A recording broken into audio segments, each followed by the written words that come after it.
In question number 7, state the rule to determine the direction of first bit magnetic field produced around a straight conductor carrying current. Second one, force experienced by a current carrying straight conductor placed in a magnetic field which is perpendicular to it. And third one, current induced in a coil due to its rotation in a magnetic field. तो यहाँ पे हमें यही पूछा गया है, ये जो रूल है उसको लिखना है यहाँ पे, कौन सा रूल है और उसका स्टेटमेंट क्या है for each of the three cases, ये तीनों केस में क्या होगा. तो पहला वाला जो केस है यहाँ पे, the first one is first one what is saying, first one is magnetic field produced around a straight conductor carrying current. Magnetic field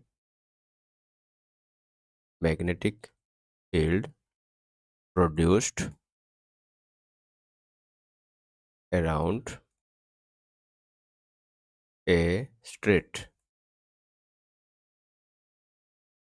conductor carrying current.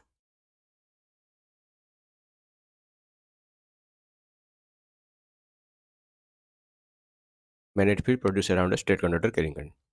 तो ये वाला जो केस है इसमें हम ऐसे मान लेते हैं कि जो स्ट्रेट कंडक्टर है, ठीक है, suppose here I will be taking one straight conductor, this is a straight conductor. Okay, so the direction of flow of current is like this, I amount of current is flowing through this one. So then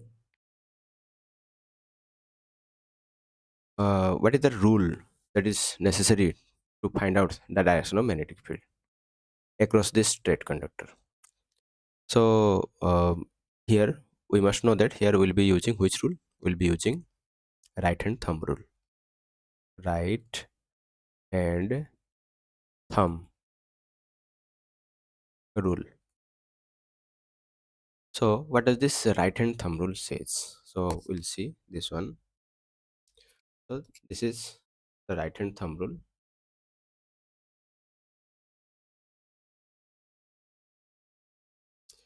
So what does this rule says here?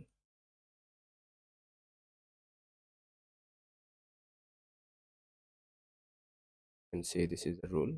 Okay. So the rule says that imagine that you are holding a current carrying straight conductor in your right hand such that the thumb points towards the direction of current. तो यहाँ पे हम मान लेते हैं कि ये जो करंट कैरिंग कंडक्टर है, ठीक है.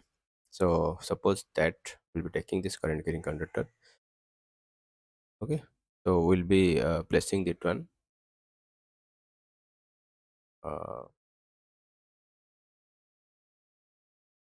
so here what we'll be doing, we'll be drawing one current carrying conductor.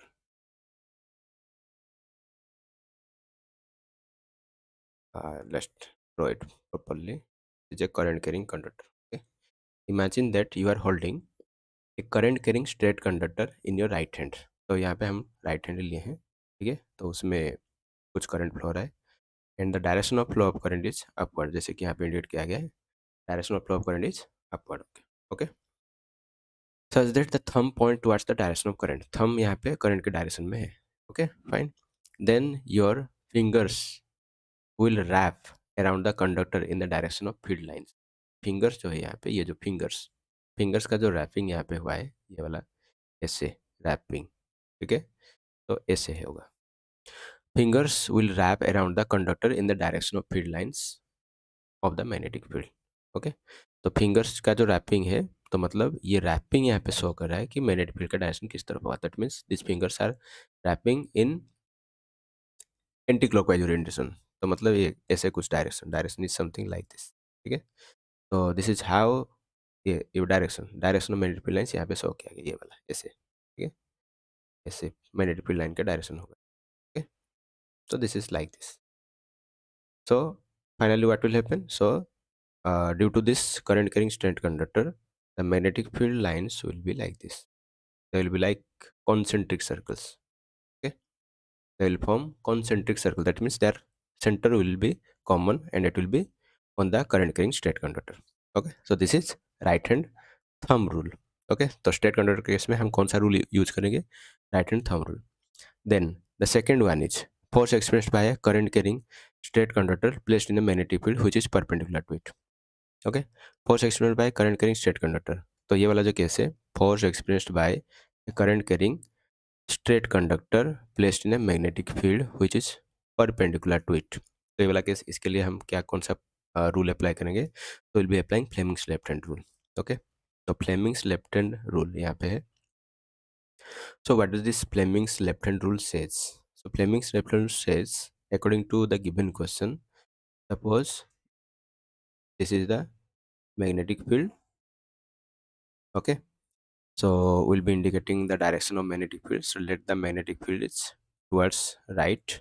Okay, so this is magnetic field which is towards right, and we'll be placing one current carrying conductor perpendicular to it. यहाँ पे बोला गया है कि conductor perpendicular होना चाहिए. ठीक है, so current is flowing, let it be upward.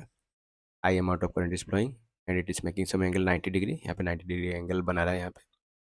तो ऐसे केसेस में तो ऐसे केसेस में क्या होगा कि रूल हम कौन सा अप्लाई, इसके ऊपर जो फोर्स लगेगा, ठीक है, वो फोर्स कितना होगा, दैट फोर्स कितना होगा, तो उसके लिए हमें फॉर्मूला यूज करना पड़ेगा. But what is the direction of force? तो डायरेक्ट फोर्स का डायरेक्शन निकालने के लिए हम कौन सा रूल अप्लाई करेंगे? यहाँ पे will be applying the Fleming's left hand rule. Fleming's left hand rule हम यहाँ पे यूज करेंगे. ठीक है, so what does this rule says? तो this rule says that stretch your thumb forefinger, this is the thumb, this is the forefinger, and middle finger, this is the middle finger. Okay, I'm representing by that one as M, middle finger, mutually perpendicular to each other. That means the angle between the thumb and forefinger, angle between, you can say the forefinger and middle finger. Okay, or you can say thumb and middle finger, all should be mutually perpendicular to each other. That means, so if it is such, then the first finger points in the direction of magnetic field. तो first finger जो है यहाँ पे, ये जो four finger है, that will indicate the direction of magnetic field. And second finger in the direction of current. Second finger जो है यहाँ पे, ये जो मिडिल फिंगर है, that will indicate the direction of current. ठीक है, फर्स्ट फिंगर जो कि फोर फिंगर यहाँ पे फील्ड का डायरेक्शन को रिप्रेजेंट करेगा, and this middle finger will represent the direction of current. Then the thumb will point in the direction of motion और the force acting on the conductor. तो thumb का जो direction है यहाँ पे, ये वाला जो इसका जो डायरेक्शन है ऊपर की तरफ है, तो ये मूवमेंट या फिर जो फोर्स, मतलब मोशन या फिर फोर्स को वो इंडिकेट करेगा. ठीक है, so this is all about Fleming's left hand rule. Okay, तो अगर यहाँ पे कंडक्टर, ये वाला केस में जैसे कि आप देख सकते हैं, कंडक्टर यहाँ पे परपेंडिकुलर है तो मैग्नेटिक फील्ड में, तो इसके ऊपर एक फोर्स एक्ट करेगा. ठीक है, so some force will be acting upon this one. Okay, that means, इसका मतलब ये है कि अगर हम इसको 3D शेप में रिप्रेजेंट करने की कोशिश करेंगे, suppose we try to represent that one in 3D shape. ठीक है, तो 3D में अगर हम इसको शो करेंगे जैसे कि यहाँ पे है, तो उस केस में हमें, तो जो मैग्नेटिक फील्ड है, okay, magnetic field will be representing that one. Magnetic field मान लेते हैं कि ये राइट साइड की तरफ ऐसे है, this is the magnetic field. Okay, so these are magnetic field lines which are towards right. Okay, and we'll be taking the conductor. Conductor जो है वो, कंडक्टर को हम ऐसे रखेंगे 3D view. You just imagine that conductor is placed like this. तो conductor में जो करंट यहाँ पे फ्लो होगा वो कुछ मान लेते हैं कि ऐसे करंट बाहर की तरफ करंट फ्लो हो रहा है. ठीक है, तो कंडक्टर को कुछ ऐसे रखा गया है, horizontal it is placed and the current is outward. Okay, और फील्ड लाइंस कुछ ऐसे हैं, ठीक है, they are towards positive X axis. और कंडक्टर जो है यहाँ पे, अब इसको अगर हम एक्सिस के हिसाब से भी अगर लेंगे, ठीक है, एक्सिस के हिसाब से अगर हम लेंगे तो ये कुछ ऐसा रहेगा. तो not like that, this is something like this. ये जो जैसे शो किया गया वहाँ पे. ठीक है, this is, let this be X axis, let this be Y axis, then it will be positive Z axis. Okay, so the current carrying conductor where I amount of current will be flowing through this one. तो इसमें जो आई amount का current यहाँ पे flow हो रहा है, ये इसका डायरेक्शन कुछ इस तरफ है. ओके, ये कंडक्टर में, तो that is along positive Z axis. और फील्ड यहाँ पे, ये मैग्नेटिक फील्ड इस तरफ है, राइट साइड की तरफ, ये करंट है. Then force will be towards अब तो इसके ऊपर जो फोर्स ऐड करेगा, मतलब जो फोर्स यहाँ पे ये जो कंडक्टर के ऊपर अभी ऐड कर रहा होगा, ठीक है, what is the direction of that force? The direction of that force will be upward, ऐसे कुछ ऊपर की तरफ फोर्स लगेगा, ठीक है, अगर इसको हम ऐसे रखेंगे। Okay, so this is the direction of force. This is something you can remember, this one is FBI rule. Okay, so this is second case. So Fleming's left hand, this is how we apply the Fleming's left hand rule. Okay, and the third one, तीसरा वाला जो case है, third one is what current induce in a coil due to its rotation in a magnetic field.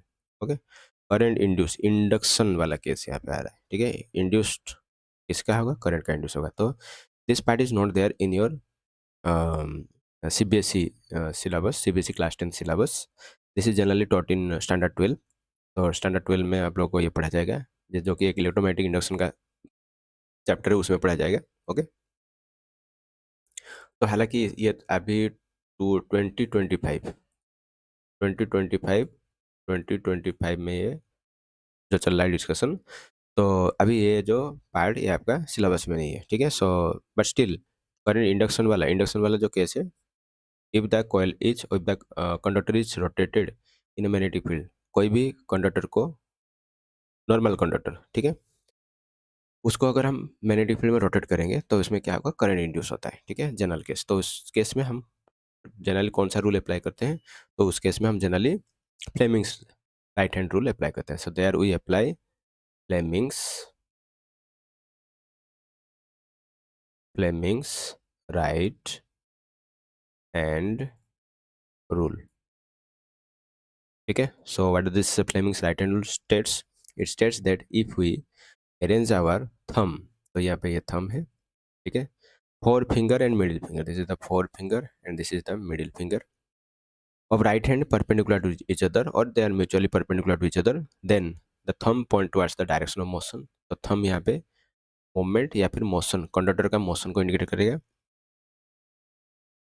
And related to the magnetic field, तो magnetic field जो है यहाँ पे इस तरफ कुछ शो किया गया है, this is along the direction of fore finger, then the fore finger point towards the direction of magnetic field and the middle finger points towards the direction of induce current. तो middle finger जो है यहाँ पे ये क्या indicate करेगा? यहाँ पे दिस विल शो और this will give us the direction of induce current. Okay, तो अगर मान लेते हैं ये कंडक्टर, ठीक है, जो कि मैग्नेटिक फील्ड में उसको मूव किया जा रहा है, ठीक है, तो मूव करने से क्या होगा? उसमें एक करंट इंड्यूस होता है। तो generally Fleming's right hand rule is use to find out the direction of induce current. तो ये इंड्यूस्ड करंट का डायरेक्शन निकालने के लिए हम यूज करते हैं, direction of induced current. So remember that this is not there, so this question will not come in your exam, okay, as it is not there in your CBSE syllabus, it is a deleted part. Okay, still as the question is there in NCERT book, so I'm discussing this one. Okay, fine.